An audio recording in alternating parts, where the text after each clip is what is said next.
boa noite. Vamos entrar hoje na nossa sexta lição. Como vem sendo normal, começamos pela parte do Evangelho e depois, na próxima aula, teremos a doutrina. O Evangelho de hoje vai abordar a caridade. Nós, na última lição, abordamos a lei do amor e, na parte doutrinária, o livre-arbítrio. Todos somos livres de amar e de fazer a caridade que lá está com amor. Então hoje vamos, de facto, abordar a caridade. Há muita gente que tem uma ideia muito errada sobre o que é caridade, ou muito, não é muito errada, muito limitada. Por hábito, nós achamos que a caridade é dar a esmola, hoje dar um pão ou dar um quilo de mercearia. Embora às vezes não seja isso o fundamental, o mais importante na vida das pessoas. Porque muita gente, por exemplo, não sabe administrar os bens que tem, não sabe aproveitar o pouco que tem, não sabe guardar aquilo que cresce ao almoço para fazer o jantar. Portanto, é um bocadinho uma falta de organização. Mas a caridade não se circunscreve só a isso mesmo, quer dizer, ao dar uma esmola, ou dar um cabaz de mercearia. Então nós vamos analisar, vamos ver como é que se pode praticar a caridade. De alguma maneira, as recompensas, porque há pessoas que dão à espera de receber e há pessoas que dão e nunca esperam receber coisa nenhuma, e também a caridade. Depois vamos ver também a parábola do óbolo da viúva, que é das partes mais significativas do Evangelho, no apontar de Jesus como uma forma de fazer a caridade. Depois, a caridade e a retribuição, ganhar o mundo e perder a alma, e deixa tudo e segue-me. É claro que essa parte final do deixa tudo e segue-me tem a ver com a pergunta que o jovem rico fez a Jesus a propósito do que é necessário fazer para entrar no reino dos céus. Então, como é que nós devemos praticar a caridade? O que é que devemos fazer para praticar a caridade? Guardai-vos, não façais, não é um extrato do Evangelho, não façais as vossas boas obras diante dos homens, com o fim de seres vistos por eles. De outra forma, não tereis a recompensa das mãos do vosso Pai que está nos céus. Quando, pois, dás as esmolas, não faças tocar as trombetas diante de ti, como praticam os hipócritas nas sinagogas e nas ruas, para serem honrados pelos homens. Eu recordo-me, há muitos anos, com certeza, já não presencio essas cenas há mais de 30 anos, mas eu recordo-me, na minha infância, o peditório nas celebrações religiosas, particularmente aquelas que eu frequentava, as celebrações católicas, era feito para várias entidades, era feito para as almas do purgatório, era feito para os pobres, quer dizer, e havia uma saquinha com um pau na ponta, não é? Ou melhor, um pau com uma saquinha na ponta, e a pessoa estendia, que ia fazer o peditório, estendia pelas filas, não é? E as pessoas iam pondo. A sacola era aberta, não é? Era um saco comprido, aberto, a pessoa metia a mão, nunca chegava a saber se tinha alguma coisa ou se não tinha, não é? Porque a pessoa levava a mão e punha, e depois tirava a mão. Bom, isso certamente, penso eu, deve ter dado como consequência a constatação de que eram muito poucas as esmolas colocadas no saco. Era o saco das esmolas. Havia também umas caixas espalhadas pelo templo, caixas das esmolas. É evidente que, tirando as almas do purgatório, tirando a Nossa Senhora da Conceição, tirando não sei quantos, que havia peditórios para todas essas entidades que estavam, muitas delas nos altares, apenas às vezes para os pobres aquilo funcionava. Quer dizer, teria alguma razão de ser. A partir de certa altura, ainda durante o tempo em que eu frequentava a igreja, e particularmente as cerimónias religiosas, passou a ser uma patena, uma bandeja. Aí a coisa já era mais complicada, porque quando nós dávamos a esmola, não é? Já se via. Já se via o que é que se dava. E era curioso que havia moedas pretas, cor do bronze, não é? Ou do cobre, e moedas brancas. Não é? E recorda-me que havia 50 centavos branco E depois havia 30 centavos, 20 centavos e 1 centavo, ou não, ou 20 centavos e 10 centavos preto. Então as pessoas olhavam e reparavam o que é que os outros davam. Não é? Se era uma moeda branca, se era uma moeda preta. Com certeza, depois vamos ver daqui a pouco o óvulo da viúva, se calhar as pessoas que davam à vista só 20 cêntimos, ou só 10 cêntimos, um tostão ou 2 tostões, se calhar não podiam dar mais. Mas depois veio a fase das notas. Bom, as notas naquela altura eram notas de 20 escudos, não é? Chamavam a folha de alface. E então havia pessoas que faziam assim a nota e colocavam em cima, como quem diz, estão a ver? E colocavam a nota. Foi uma forma de alguma maneira, levar as pessoas a darem esmolas que não ficassem envergonhadas perante os outros. Embora as almas não precisam de dinheiro. As almas não precisam. No outro lado não há banco, não há cheques, não há notas em euros, nem em escudos, nem nada disso. E, portanto, aquilo era naturalmente, aliado a outras coisas, era naturalmente, enfim, uma esmola para a igreja, uma esmola para os responsáveis da igreja.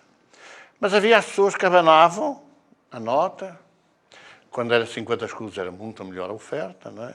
E de vez em quando aparecia uma nota de 100 escudos. Aí sim, aí era uma nota, não era uma nota preta, era uma nota valiosa. Não leveis as trombetas adiante a anunciar o que lhes dás. Porque realmente, quer dizer, isso não tem valor nenhum. Muitas vezes a gente pensa que já está credor de um lugar no reino dos céus só porque deu, porque podia dar, porque deu, enfim, 1 euro, 2 euros, 5 euros. 5 euros é muito dinheiro. 5 euros, portanto, naquela altura, eram 1000 escudos, era muito dinheiro, mas não é nada. 5 euros agora é uma bagatela. E realmente a gente não deu conta como é que as coisas evoluíram desta maneira. Em verdade vos digo que eles já receberam a sua recompensa. Não é? Se vão anunciar, eu vou dar, já receberam a recompensa. Havia uma outra coisa que era os cortejos de ofrendas. Não é? Isso havia ciclicamente. Então, as pessoas ofereciam o milho, ofereciam o trigo, ofereciam e agora ainda vai havendo as arrofadas e tal, ofereciam aqueles bolos, tudo ali, e depois no final havia um leilão. Juntava-se tudo na praça do povo e depois era leiloado isto aqui, um cabaz de batatas, um cabaz disto, um cabaz daquele outro. É evidente que era um cortejo de ofrendas para os pobres. Não, hoje era necessário. Hoje era necessário fazer isso. Mas hoje também não se faz muito bem. Quando dás a esmola, não saiba a tua mão esquerda o que faz a tua direita, exceto para os canhotos, que é ao contrário, não é? O canhoto é ao contrário. Para que a tua esmola fique escondida e teu pai, que vê o que tu fazes em secreto, te pagará. É uma passagem de Mateus, no capítulo 6, e que nos deve chamar a atenção para a reflexão. Para a reflexão. Não é preciso. Hoje, reparem, é muito interessante aquilo que nós temos aí uma campanha do quilo, a campanha do quilo chamada Amor. Acho que as pessoas ainda não leram onde é que está escrito. Um quilo chamado Amor. Um quilo não é, em relação a antigamente, é muito. Um quilo de arroz são 75, 80, mais barato, não é? Já é 75 cêntimos de euro. Já é 150 escudos, antigamente. Já é alguma coisa. Mas ali ninguém sabe quem dá e a quem. Porque as pessoas colocam na caixa, ninguém sabe. Né? Colocam na caixa qualquer coisa que trazem e que nos tem servido muito para ajudar as 52 famílias que nós vamos assistindo. Mas ninguém sabe quem dá. Então é importante este anonimato na oferta, na doação. Estando sentado em frente da arca do tesouro, observava como a multidão nela deitava as moedas. Muitos ricos deitavam bastante. Veio, porém, uma pobre viúva e deitou 2 moedinhas, isto é, 1 quadrante. Chamando os discípulos, disse-lhes, em verdade vos digo, que esta pobre viúva deitou mais do que todos os que deitaram no tesouro, porque todos deitaram do que lhes sobrava, mas ela, na sua pobreza, deitou tudo quanto possuía, todo o seu sustento. Esta passagem do óvulo da viúva é muito interessante. Muita gente não sabe, muita gente não liga estas coisas umas às outras. Esta viúva era acompanhada de uma jovem, de uma criança, de uma menina. A idade, se era 11 anos, se era 10 anos, se era 12 anos, Naquela época, 12 anos, era uma mulher adulta, já era pronta para casar, já era casadoira. E então esta viúva, que levou a miúda pela mão e deu este óvulo, acabou por pouco tempo depois também deixar a terra, também abandonar a vida terrena e deixou a miúda. A miúda depois veio a ser uma das mulheres do Evangelho. Não sei se foi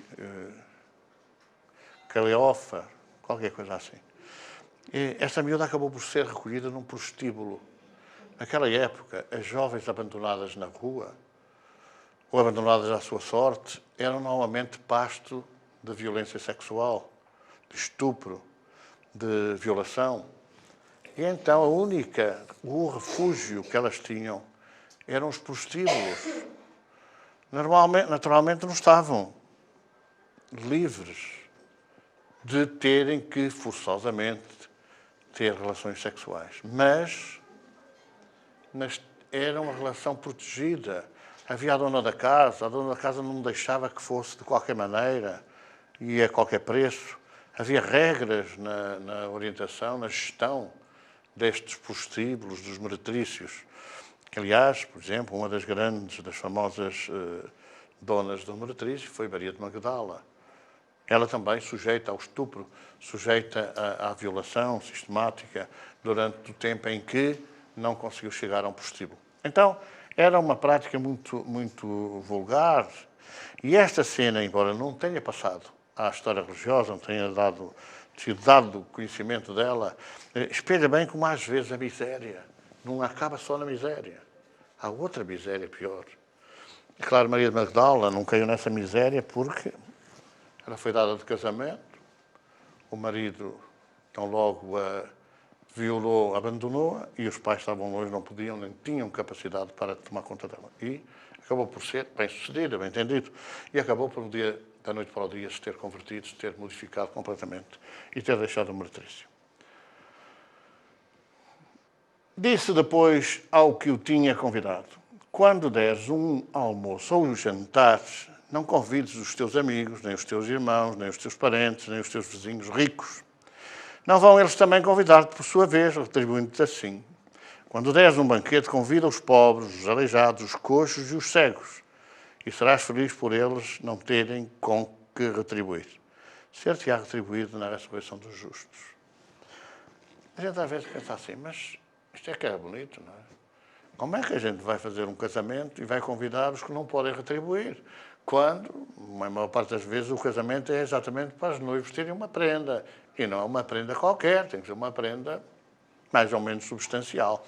Então é frequente ver isso, convidam gente de coisa e a gente simples não é convidado. Isto é uma chamada, digamos assim, à nossa reflexão. Há muita gente que não se senta. Antigamente havia nos cafés, nos restaurantes, uma placa assim, direito de admissão. Eu não sei se ainda há hoje, porque eu não frequento já há muito tempo. O direito de admissão era o direito que tinha o dono, o proprietário, de chegar a uma mesa e dizer assim, faz favor, saia, que não é permitido estar aqui dentro. Ou a pessoa estar, enfim, agora não, que agora é moda, mas está com as calças rotas e o indivíduo dizer, faz favor, saia. Ou está-se mal comportando, ou está alcoolizado. E esse era um direito que, digamos assim, as autoridades absolutamente patrocinavam. Bastava chamar, a autoridade vinha e punha na rua. Direito de admissão. Há pessoas que não tinham direito de entrar em determinados locais. Bom, na África era verdade, havia, por exemplo, as lojas, os restaurantes, os autocarros para negros, os autocarros para brancos e as lojas para brancos. Mas já havia racismo. Aqui havia, de alguma forma, um racismo entre brancos. Havia digamos assim, uma limitação ao direito de liberdade. Hoje não há. Hoje devia haver, porque há gente tão correta, há gente tão indisciplinada, há gente tão mal educada, que às vezes deveria haver essa limitação, para que as pessoas que se comportam bem, que são educadas, não estivessem sujeitas enfim, a ter que tolerar determinadas coisas que são mera e exclusivamente falta de educação. Então está aqui este convite. Bom, os casamentos deviam ser para os ricos e depois fazer uma bodazinha à parte e dizer assim, agora vamos congregar aqui a malta toda para comer assim. Antigamente, às vezes acontecia isso. Não é fazer de exceção, mas no meu casamento, Entrou toda a gente à aldeia, foram os convidados, entraram à frente, depois entrou tudo. Quer dizer, porque as portas estavam abertas, foi ao ar livre. Enfim, entrava toda a gente. No quartel, quando a gente fazia os dias da unidade, os dias dos juramentos de bandeira, etc., as portas estavam abertas e eram os convidados e era o resto da malta. Na rua direita, onde eu também estive, depois no dia da unidade entrava toda a gente das lojas daquela rua, tinha tudo a almoçar no quartel, sem serem convidados. Por isso é que era já feito mais comer, que é para dar para toda a gente. É fácil isso acontecer? Não é fácil.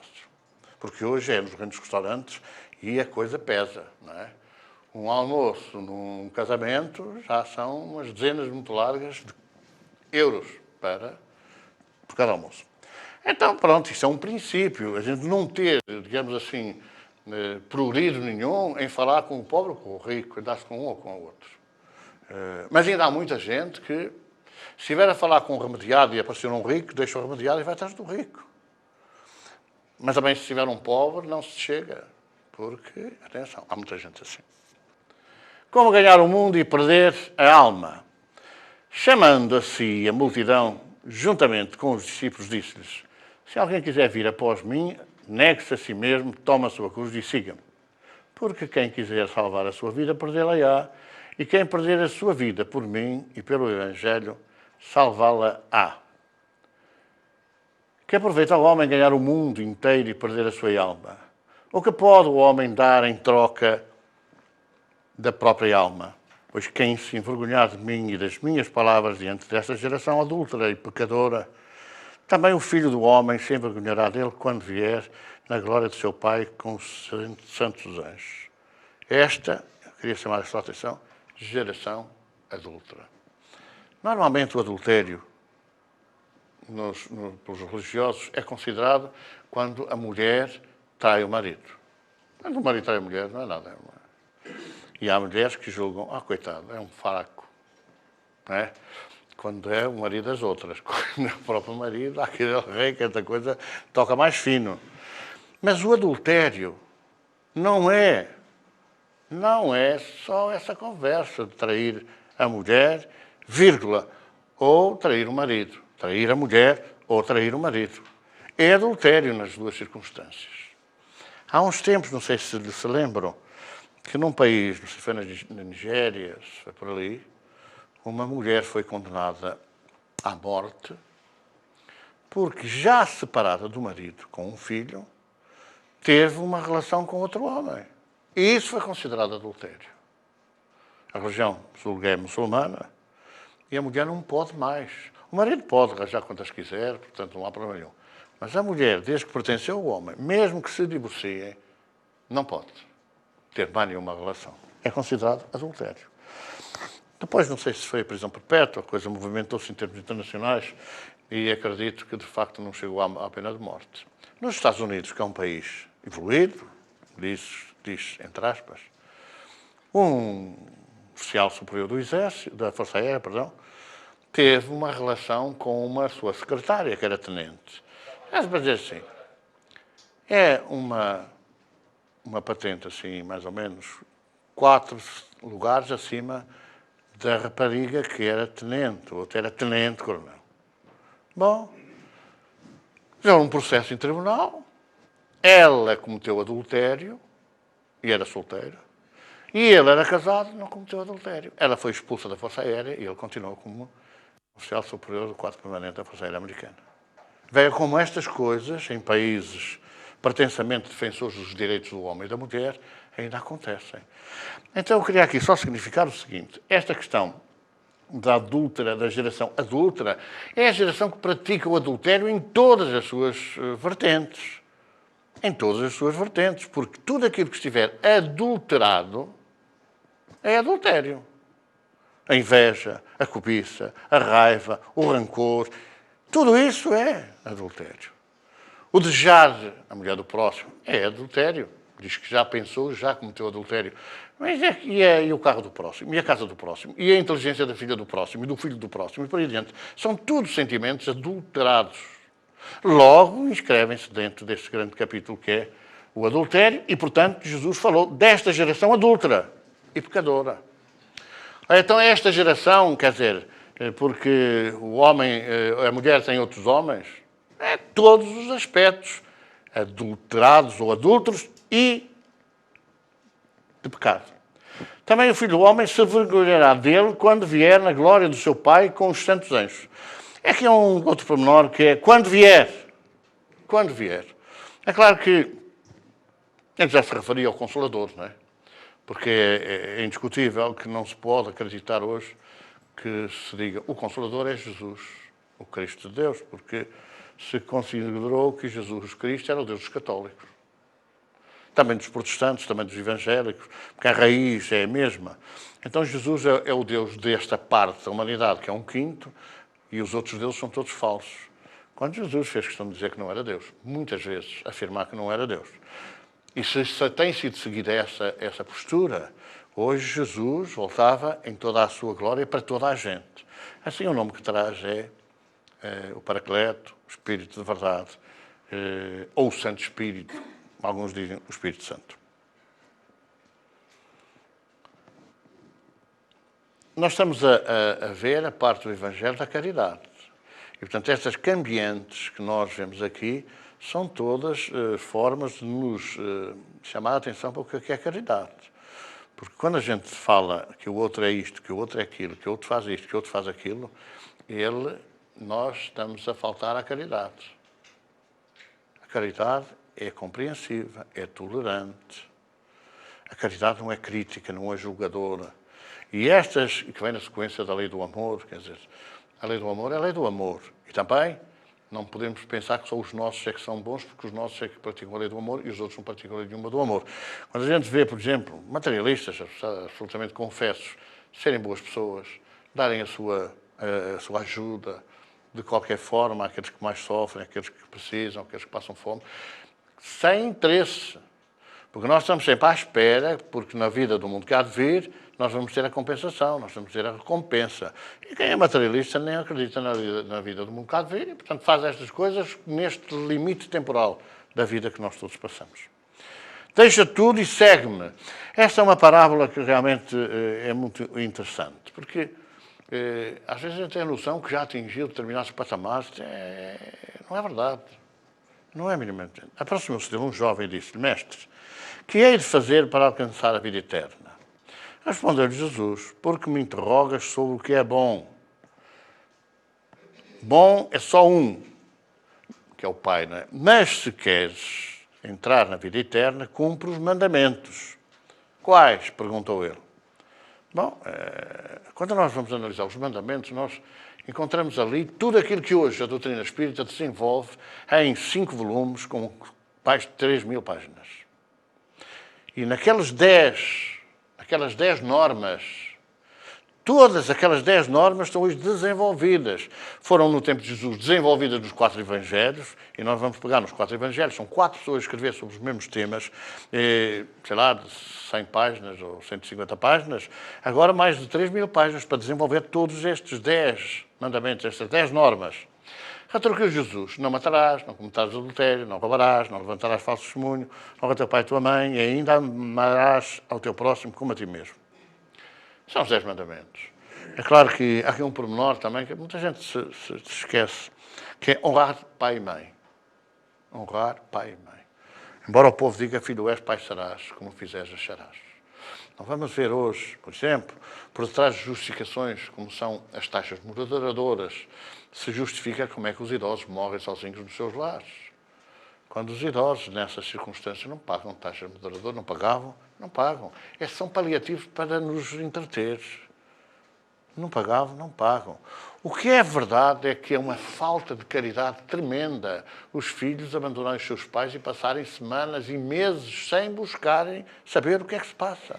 E, em muitas circunstâncias, colocarem lar longe, para não terem a obrigação de, ao fim de semana, ir ver o pai ou a mãe num lar ali próximo de casa. Então, é necessário realmente pensar bem nisto. Disse-lhe o jovem: tenho cumprido tudo isso. Que me falta ainda?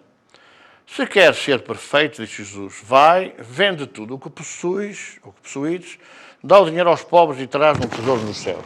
Depois vem. Maria de Magdala, a história lindíssima que Joana de Ângeles conta, na noite em que foi ver o Jesus que curava as chagas da alma, segundo o leproso, deixou tudo.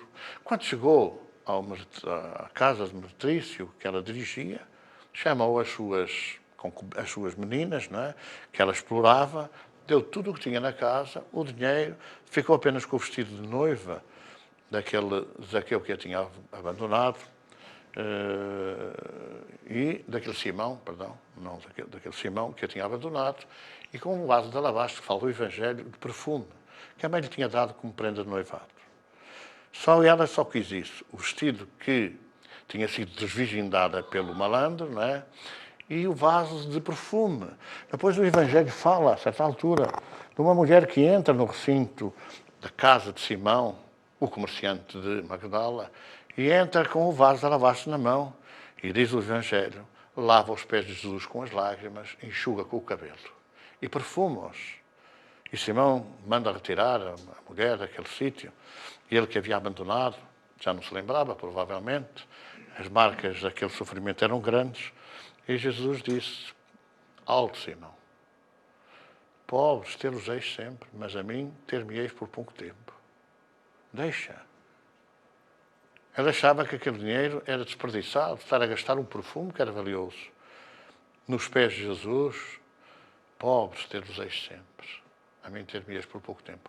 Nós não vamos a fundo analisar estas questões do Evangelho. A gente passa superficialmente sobre as coisas e não aprende. Realmente não aprende. É essa mulher que largou tudo e que alguns consideram, de facto, depois de Jesus, a figura mais importante do Evangelho. Se quer ser perfeito, vai, vende tudo o que possuis, dá o dinheiro aos pobres e terás um tesouro nos céus. Depois, vem e segue-me. Bom, Maria Magdala fez isso e este não. Este foi-se embora, nunca mais apareceu.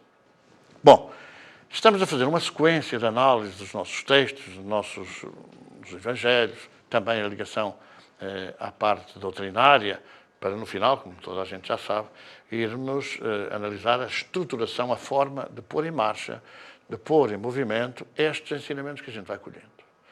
Hoje, esta questão da caridade é muito importante, porque o tempo que nós passamos é um tempo extremamente difícil. Agora, durante a recolha dos bens do Banco Alimentar, aí num supermercado qualquer, num hipermercado qualquer, alguém, perante aquelas pessoas que estavam a pedir um saquinho com um bem qualquer alimentar, dizia, vamos é vocês, vamos é trabalhar. Vamos é trabalhar. Nós devíamos ter a coragem de dizer, ande cá. Qual é o emprego que você disponibiliza para esta pessoa, para este jovem? Tem um emprego? Vá, que ele vai trabalhar. Porque a gente vê muita gente a falar, vê muitas pessoas a falar, muitas pessoas a apontar este caminho e aquele, mas em substância as pessoas deviam ter vergonha de abrir a boca. Não querem dar, não dão. Não querem dar no obrigatório. Mas isto é uma educação social que existe. É um estado de coisas que se implantou na nossa sociedade de um materialismo doentio. E são pessoas que ao fim de semana devem ir às suas celebrações religiosas, todos muito compenetrados, todos muito arrependidos, todos muito disponíveis para ir para o céu, julgando que o céu se ganha com estas circunstâncias, com este julgamento, enfim, simplista, como a gente às vezes pensa ou parece surgir daquilo que nós constatamos na sociedade. Então a caridade não é o ter pena dos miseráveis, coitados, não têm onde cair mortos. Há muitos sem abrigo que concitam muita pena, mas se lhe perguntar se querem ir viver num sítio bom, não querem. Nós tivemos a oportunidade de pertencer às organizações de São Vicente de Paula. Vicente de Paula era um homem, um sacerdote, um religioso que sempre distribuiu as suas preocupações pelos pobres, pelos miseráveis. Aliás, como a Teresa de Calcutá e outras pessoas que nós recordamos hoje, que fizeram história. A história deles foi posta por escrito, muitos anónimos certamente terão feito isso e muito mais, sem terem sido vistos ou sem terem sido aplaudidos. Mas Vicente de Paula protagonizou realmente uma vida extraordinária de ajuda ao próximo, de ajuda aos pobres, e veio depois a mobilizar os religiosos para as organizações vicentinas, quer dizer, os grupos faziam parte, que andavam de porta em porta a saber das necessidades e também a dar. Nós fizemos parte em Lisboa, na cidade de Lisboa, dessa organização. aos sábados, etc., íamos visitar os bairros chamados da Lata. Os bairros não éramos espírita ainda, nem pouco mais ou menos. E então íamos visitar os bairros da Lata. E era impressionante como é que as pessoas viviam naqueles bairros, por exemplo, com boas televisões, com bons frigoríficos, com boas máquinas de lavar, com carros Mercedes e assim, sabe? E naquela situação aparentemente miserável. Porque aquelas casas de lata, não é? Aquelas casas de lata, por dentro tinham uma forma de viver impressionante. Tinham características e condições que muita gente em andares dos prédios não tem. E tinham, para além disso, prédios alugados na cidade. Prédios alugados na cidade. Quem passava naquelas ruelas dos bairros da Lata julgava que era tudo miséria. E não era. Tinham aquela miséria, mas depois tinham bons prédios alugados na cidade. Mas também havia muita miséria. E a maior miséria nem era propriamente esses bairros de Lata. A maior miséria era em prédios das ruas da cidade, pessoas que tinham vergonha de pedir. Tinham vergonha de sair à rua e mostrarem a sua magreza, os indícios de fome, de necessidade, porque ficaram viúvas. E antigamente as mulheres não trabalhavam. A mulher não trabalhava. De repente o marido desencarnava e ficava na miséria. Uma miséria abjeta, que não tinham onde cair, mortas. Essa é que era a grande pobreza. Essa é que era a grande miséria. Mas há uma pobreza que nós ainda não conseguimos identificar. É a pobreza da solidão. É a miséria da solidão. Há pessoas que têm dinheiro, mas estão sozinhas. Absolutamente sozinhas.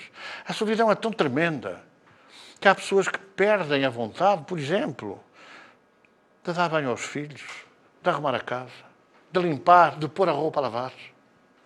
Não têm vontade de fazer coisa nenhuma. Então é uma caridade, não é dar roupa. A caridade é ensinar as pessoas a tratar da roupa.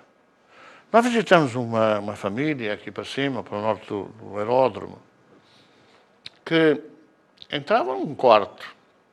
Era a sala, era o quarto, era tudo. Tinha a cama, de casal, com certeza, e tinha a roupa toda em cima da cama. Não tinha móveis, não tinha coisa nenhuma. À noite, deitavam a roupa toda para o chão e dormiam. De manhã, se andavam da cama e punham a roupa toda em cima. Não faziam cama, não esticavam os lençóis, não faziam os cobertores, não passavam ferro, nada. Isto é o quê? É um desmazelo, mas fruto da falta de objetivos, da falta de conhecimento ou de esperança de uma vida melhor. Então a caridade é ensinar as pessoas a viver melhor. Nós temos uma família que de facto nos foi entregue pela Segurança Social e que realmente os filhos pequenitos, 3 ou 4, tomavam banho. Não tomavam banho. A primeira vez que tomaram banho, ou a primeira vez, depois de muito tempo, foi aqui. Foi o banho que foi aqui dado. E a pouco ela começou a ganhar gosto. Também era analfabeta, não sabia ler nem escrever. E então ela começou a ter gosto para aprender as letras, as primeiras letras. Começou a ter gosto de arrumar a porta da rua, quer dizer, a entrada, para as pessoas viessem ela abrir a porta, já não vendo só lixo. Mas a primeira vez que lá foram camadas de lixo. Como é que, por exemplo, o marido trabalhador entra em casa com aquele desmazelo, ainda por cima com a sogra, quer dizer, a mãe do marido, a implicar por tudo e por nada, a acusar desta maneira e daquela, e a fazer uma certa perseguição. Caridade é o quê? Caridade é ajudar a mudança desta vida, a mudança dessa estrutura familiar. Isso é que é caridade. Mas às vezes a caridade também é uma coisa complicada. Tivemos a oportunidade aqui há uns anos de arranjar um teto de uma casa. Chovia lá dentro, em cima da cama e em cima do rapaz que lá dormia, que era filho da senhora, que era eletricista, que não foi capaz de se levantar para vir nos ajudar a nós a arranjar o teto dele, porque estava cansado do trabalho da semana. E quem lá foi, que trabalhava toda a semana, tinha que fazer o serviço todo e ver ali. Depois teve de se levantar sentado numa cadeira, à espera que os senhores fossem fazer a caridade de arranjar a luz, de arranjar o teto para não cair água dentro. Isto é falta de educação cívica. E vale a pena dizer assim, pois muito bem, então você arranje, ficou a água em cima, que nós vamos embora, não estamos para estar aqui a perder tempo. Mas a velhota não tinha culpa, porque não conseguia dizer nada ao filho que não lhe obedecia, quando não havia mesmo violência. Então é esta chamada de atenção para a realidade social que nós temos que fazer. E é a sequência da lei do amor, do livre-arbítrio. Nós somos livres de fazer aquilo que quisermos ou de não fazer. Depois a colheita é que é obrigatória.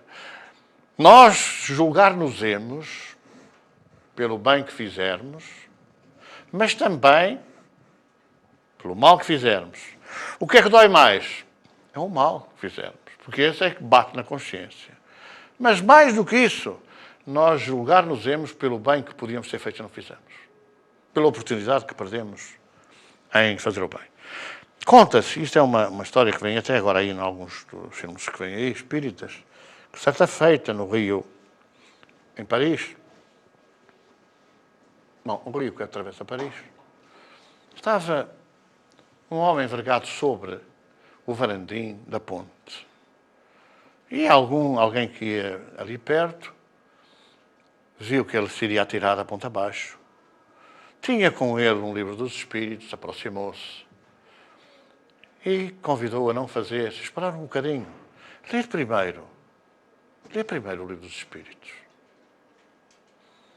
O homem ficou espantado com aquela oferta inesperada, olhou o livro dos Espíritos, folheou duas ou três páginas, fez duas ou três perguntas e adiou o suicídio. Alguns anos depois, Allan Kardec, ou o professor Rivail, recebeu em casa um embrulho. O embrulho que ele abriu era o livro dos Espíritos que ele tinha codificado. Por dentro, escrito com alguma letra tremulosente, tremida, o professor Rivail leu: este livro salvou a minha vida. Foi, talvez, dos momentos mais agradáveis para o professor Rivail, que foi perseguido de muitas maneiras, foi acusado publicamente de se usar do dinheiro do livro para viver, e ele que desse tudo aquilo que tinha, todos os seus rendimentos, que os pôs para publicar os livros da codificação, porque naquela época não havia ninguém que chegasse à frente, como agora também não há, mas naquela época muito pior, que chegasse à frente para o ajudar a publicar. Foi às custas dele. Recordo-me que há uns anos que o doutor Eliseu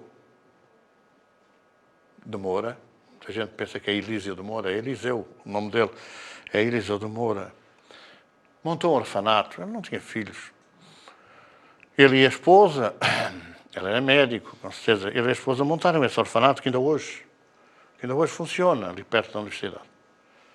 É claro que vivia de muitas esmolas, muitas doações, do seu vencimento, o orfanato, as crianças.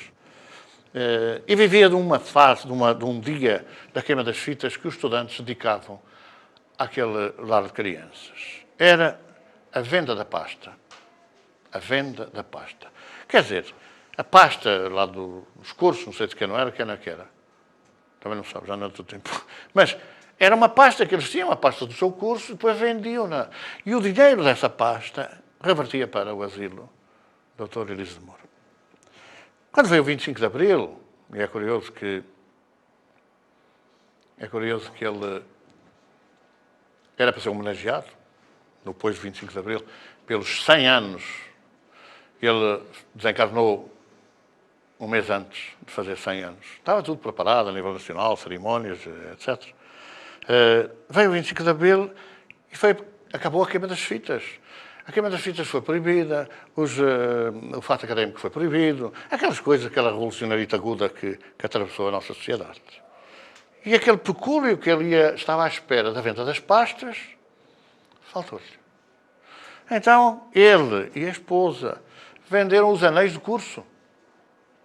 O anel de curso, nós não temos na Academia Militar, mas nas universidades, as pessoas, quando tiram o curso, há um anel próprio, há o canudo, mas aquilo marca uma... Hoje vemos aí os juízes, a malta toda, tem aquele anel, o anel de curso.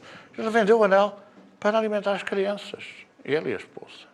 Depois foi retomada, mais tarde foi retomada a venda da pasta, na queima das fitas, e hoje já é desencarnado, e a esposa também já é desencarnada. E então, o asilo continua a contar com aquele pecúlio, embora com muitos outros nativos que vão surgindo ao longo do tempo. Então a caridade, às vezes, por exemplo, neste caso, ela não teria acabado com essa venda da pasta. Mas as pessoas são tão raivosas, são tão ignorantes e tão materialistas ignorantes, que até se revoltam quando se pode ir a um supermercado comprar mais barato. Não é?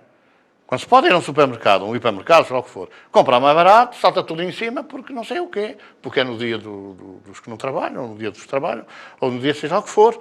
Quer dizer, este anacronismo, toda a gente vai lá de bandeiras, viva, viva, viva. Mas porquê é que se critica alguém que vai comprar a metade do preço? Direto, como se criticou. Porque isto vale tudo. E são aqueles que levantam as bandeiras contra a pobreza, ou melhor, a favor da pobreza, para se dar isto, para se dar aquilo, para se dar trabalho, porque os coitadinhos não têm que fazer. Então são estas considerações que representam a ignorância espiritual da sociedade. A sociedade vive ignorância espiritual, ou em ignorância espiritual. Julga que isto é tudo um fartar vilanagem e que nada tem consequências. Bom, aqueles que são materialistas também não surpreende. Agora, aqueles que são espiritualistas deviam atentar naquilo que disse Jesus. A sementeira é livre, a colheita é obrigatória. E, portanto, tarde ou cedo, nós vamos colher ou aquilo que fizemos de mal, os resultados, ou aquilo que podíamos ter feito bem, não fizemos. Podíamos ter feito bem, não fizemos. Embora, às vezes, a vida marca-nos algumas surpresas. Recordamos que uma certa feita pediu uma senhora ajuda, estava num processo obsessivo terrível, estava com ideias de se suicidar. Foi numa terça-feira. Então, nessa altura, nós não tínhamos trabalhos, na terça-feira, e a pessoa que nos pediu, e a pessoa em causa não acreditava em nada, não acreditava em Deus, não acreditava em Jesus, não acreditava na espiritualidade, não acreditava. Mas pediu socorro. E nós temos, sim, senhora. Amanhã não há trabalho, depois de amanhã assistimos. Depois de amanhã tratamos, depois de amanhã recebemos, vamos ajudar. Não chegamos lá, porque no dia seguinte ela suicidou-se. Bom, mas arrependeu-se, porque ainda chegou ao pé perto do telefone, com um número de telefone na mão, para quem ia telefonar a pedir socorro. Estas questões às vezes surgem porque as obsessões são tremendas. O domínio mental pelos espíritos é incrível. E a pessoa, num momento de invigilância, avança para fazer uma asneira. Quando Judas traiu Jesus, não se apercebeu do que estava a fazer. Quando os obsessores, rindo à gargalhada, se afastaram, ele caiu na real e suicidou-se. Não resistiu à traição. Então nós temos que ter a noção de que muitas vezes aqueles a quem criticamos estão envolvidos, estão dominados mentalmente, estão espiritualmente perturbados. E nós devemos, em quaisquer circunstâncias, sem esperar, tomar os primeiros socorros. Tomar os primeiros socorros. Constatando-se que há pessoas que podem ter necessidade de ser operadas, e isso não invalida que possam ser atendidas, que possam ser aconselhadas, que possam ser consoladas. E isto é uma manifestação de caridade. Então, vamos disponibilizar agora alguns minutos para que vocês possam fazer as vossas perguntas calmamente, tranquilamente, com o microfone que, se não estiver aí, podem ser viva voz que a gente ouve. Só levantam a mão para dizer quem é que quer fazer a pergunta. Não é propriamente uma pergunta, mas sim uma sugestão. E quero fazer esta sugestão porque estou aqui por vontade própria, porque quero aprender, quero confrontar ideias, aquilo que existe em mim, que a minha educação me trouxe, e aquilo que de novo estou a ouvir nesta casa. Mas, digamos que num grupo assim tão grande é um bocado difícil, porque há pessoas que não têm os mesmos interesses e não vamos estar aqui a dominar o tempo que pode ser utilizado noutras coisas. Mas eu queria sugerir, não sei se isso é possível ou não, para pessoas que queiram aprofundar mais determinados aspectos que não compreendem, um tipo de tertúlia, ou grupos pequenos de 8, 10 pessoas que estejam interessadas, com um guia, com alguém que seja, possa guiar-nos e, portanto, onde possa haver um diálogo vivo e onde possa haver um confronto sério de ideias, de preocupações, de confusões que vão na nossa cabeça. Era isso que eu queria fazer, essa sugestão que eu queria fazer. Em questão do confronto, não confrontamos nada. Nós nunca fazemos confronto, porque é evidente que onde houver duas pessoas há duas opiniões e quando houver confronto um quer ter a verdade, outro também quer ter a verdade. O desenvolvimento do conhecimento, pois com certeza que vai se apresentar. Quando nós falamos ali na palestra um determinado tema, nós temos de ter a noção de que há pessoas que não sabem nada daquilo que vêm encontrar. Nunca viram abordar, enfim, a doutrina espiritual, digamos assim, todas as suas vertentes, ou quer dizer, aquilo que é a vida espiritual, nunca ouviram abordar da forma que a gente aborda. E por outro lado também nós não podemos, por exemplo, falar das perguntas primeiras do Livro dos Espíritos às pessoas que vêm pela primeira vez e estar a dizer às pessoas que já vieram 300 vezes a mesma coisa. Como também não podemos avançar para as perguntas 700 e não sei quantos do Livro dos Espíritos quando há pessoas que estão a chegar e não percebem nada daquilo que anteriormente ouviram. Portanto, sem dúvida alguma que há uma continuidade. Quer dizer, é possível, nos seus níveis, não é? É possível, depois de terminar este curso e da parte prática, é possível porque vai continuar nas pessoas que se integram no trabalho e que querem continuar ou querem, digamos assim, integrar também as equipas de ajuda. E, portanto, vai haver, eu a seguir vou dar o curso aos trabalhadores e esse curso é dinâmico, esse curso vai ao encontro das dúvidas que cada um deve pôr face à constatação prática daquilo que é a questão da doutrina. Seria bom que nós tivéssemos tempo para poder ter essas tertúlias e que tivéssemos pessoas avontadadas, disponíveis, para poder também participar nessa atividade. Mas, como sabem, é muito difícil. Por exemplo, nós na Igreja Católica vemos durante a semana, pode haver exceções, mas os sacerdotes nunca estão disponíveis para quem o procura. Ou são professores aqui, ou são professores acolá, são as suas atividades, os seus retiros. Mas seria bom que as pessoas realmente pudessem fazer esses debates, fazer essas análises, sempre buscando perceber mais, perceber melhor a realidade das coisas. Neste momento, nós não temos ainda condições para poder, digamos assim, colocar numa sala um grupo a debater determinado assunto, noutra sala outro assunto, outra sala outro assunto. E porquê é que não temos pessoas disponíveis? Nós vivemos, quer dizer, eu não, que já estou reformado, mas a maior parte das pessoas que trabalham têm o seu dia de trabalho, depois vêm a fugir, dar um pouco do seu voluntariado. Deveria haver uma equipa disponível para fazer, deveria. Mas como nós não somos profissionais e não vivemos disto, é extremamente difícil. Só os reformados. Mas muitos reformados também já estão cansados, já se cansaram a vida toda, e então acham que a reforma também deve ser espiritual. Depois, quando for ao outro lado... Não, reforma no sentido, não é da modificação interior, que essa é fundamental e precisa, mas é aquela coisa do não fazer nada, estar a descansar, nos 4 caminhos, nos cruzamentos, a falar com os amigos, etc. É difícil. E depois é mais difícil ainda que isto se dê em continuidade. Quer dizer, a pessoa está um ano, ao segundo ano já custa mais, ao terceiro ano já está, mas é querer pantufas para estar em casa. Depois o inverno está frio. Quer dizer, é uma falta, digamos assim, de consciencialização espiritual. Porque nós, quando chegamos ao mundo espiritual, não vamos ter férias, não vamos ter sossego, não vamos ter borgas, não vamos ter feriados, não vamos ter nada disso. Porque a dor não tem. A dor, quem sofre, não tem feriados, não tem dias santos de guarda, não tem nada disso. A dor é permanente. Às vezes perguntam assim, então não estão fechados esta quarta-feira? Não. Então, mas é quarta-feira de cinzas. É, mas os doentes, ou melhor, os sofredores, para os sofredores não há quarta-feira de cinzas. Não há o 1º de dezembro, não há o 1º de novembro. Sofre. E muitas vezes até nos dias mais importantes, como é o caso do Natal ou da Páscoa, sofrem mais. Porque estão longe dos seus familiares, não podem conviver, não podem viver isso. Mas é uma sugestão que fica. Então, logo a gente possa, enfim, colocar isso em marcha, pois vamos aproveitar isso, fazer essas tertúlias ou essas, digamos assim, pequenas equipas que estudem. No Brasil, há casos desses em que as pessoas fazem um estudo de livros espíritos, um estudo de livros médios, um estudo por aí fora, e, portanto, vão desenvolvendo esses estudos. Mas que isso às vezes chega a ser anacrónico. Nós tivemos um camarada nosso, da tropa, um coronel, que foi até secretário de Estado da Informação e foi chefe de gabinete do Presidente da República, que enveredou também pela doutrina espírita, se converteu, já desencarnou. E ele, enfim, foi em busca de ajuda espiritual para um filho que teve um acidente e que desencarnou. era pedido a mulher, bem entendido. Depois ficou ele. Ele descobriu aos 70 e poucos anos que sabia pintar. Nunca tinha descoberto, era coronel já idoso.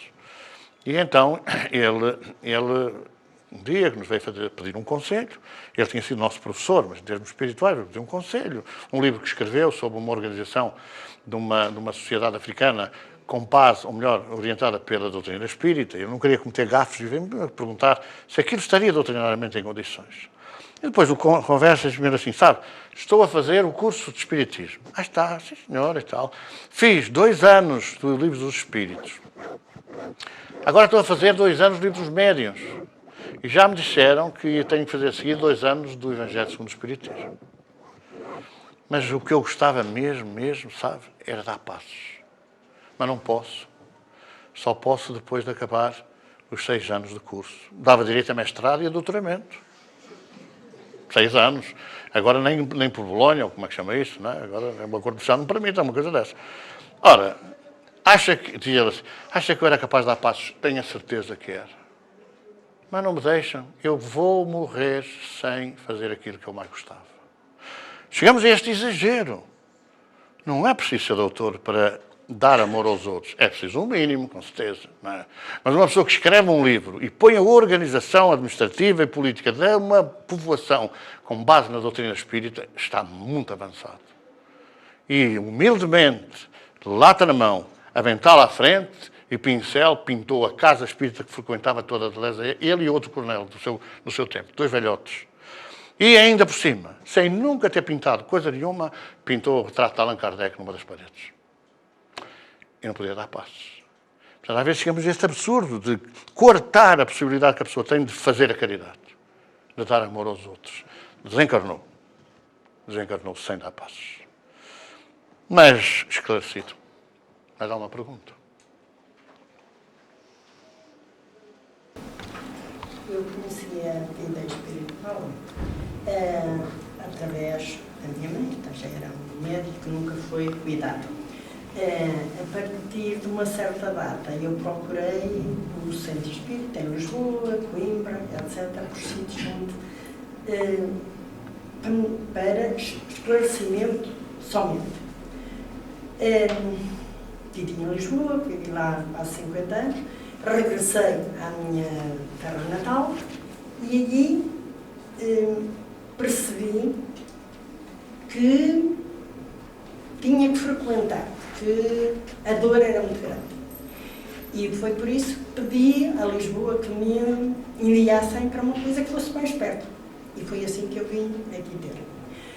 Que estou bastante contente e bem satisfeito, só tenho pena, porque isto fica-me quase 40 e tal quilómetros para cada lado. É um bocadinho pesado para o meu orçamento. Mas o que eu deixava na farmácia todos os meses é mais ou menos o que eu gasto no táxi para vir para aqui um dia por semana. E deixou de gastar na farmácia? No total não, mas muito melhor. Muito melhor.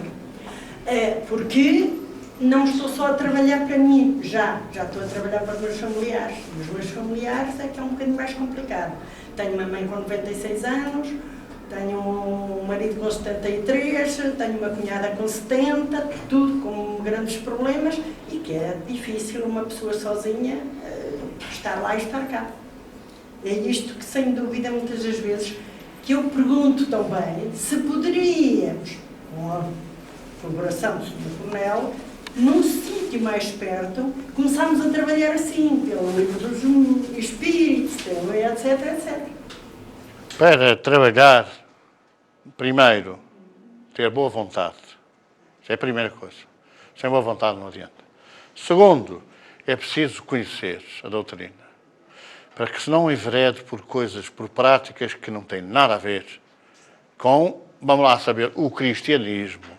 Não tem nada a ver com o cristianismo, umas práticas absolutamente esdrúxulas que não conduzem a coisa nenhuma, não é? O espiritismo é evolucionista, quer dizer, tem que ajudar as pessoas a evoluírem. Não podem ficar a marcar passos, a fazer sempre a mesma coisa durante 50 anos, aquela coisinha do passo, aquela coisinha da água, não pode ser assim, tem que ser uma coisa dinâmica. Nós estamos numa época em que a força do pensamento é fundamental. E depois é preciso que se junte um grupo. Jesus disse, onde se tiverem 2 ou 3.